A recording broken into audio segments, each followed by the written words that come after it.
Громкий скандал разгорелся в одном из детских садов Уфы. На 4-годовалого мальчика осыпалась часть потолка. К счастью, ребенок оделся только ссадинами.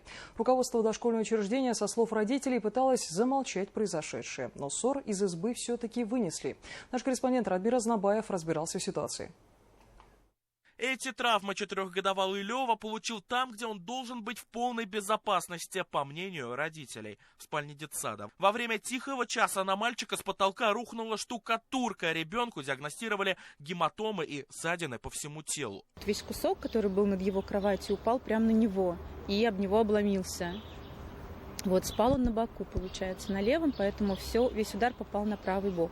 Попросили сначала вроде как не говорить родителям, потому что, чтобы не создавать панику. Со слов мамы мальчика, руководство 48-го детсада уговаривало ее не выносить ссор из избы. Но родители других детей все же узнали об инциденте. После ЧП ребятишек переселили в другую спальню, и на этом якобы все. Родители дошколят опасаются, что ситуация запросто может повториться, и необходимы проверки. Нам они просто ничего не сообщили. У меня был вопрос, почему не сообщили нам? Это же происшествие, дети напуганы. Хотелось бы, чтобы произошла проверка полностью садика и не просто устранили, все это красиво сделали, замазали и разошлись, а хочется, чтобы в дальнейшем такого не повторилось. Учреждение ежедневно посещают от 300 до 400 детей. Здание было построено в 2014 и в октябре того же года сад ввели в эксплуатацию. Примечательно, но потолок здесь осыпается не впервые. Со слов родителей, потолок в этом саду уже падал, правда, в актовом зале. Тогда обошлось без жертв. Но, видимо, работу над ошибками здесь не провели. О проверках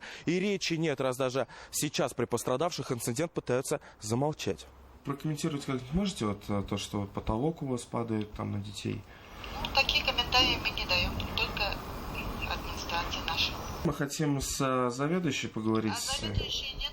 Когда, видимо, руководство осознало, что скрывать произошедшее уже смысла нет, заведующая сада чудесным образом оказалась на месте. Она уже принесла свои извинения родителям, а факт сокрытия инцидента начальство учреждения опровергает. Сейчас якобы даже сформирована экспертная группа, которая будет проверять здание. У вас в актовом зале говорят, что уже падала штукатурка. Повторилась ситуация? Обследуем, да. Был такой инцидент. Мы тогда были на гарантии у инвестиционно-строительного комитета. И нам все это устранили.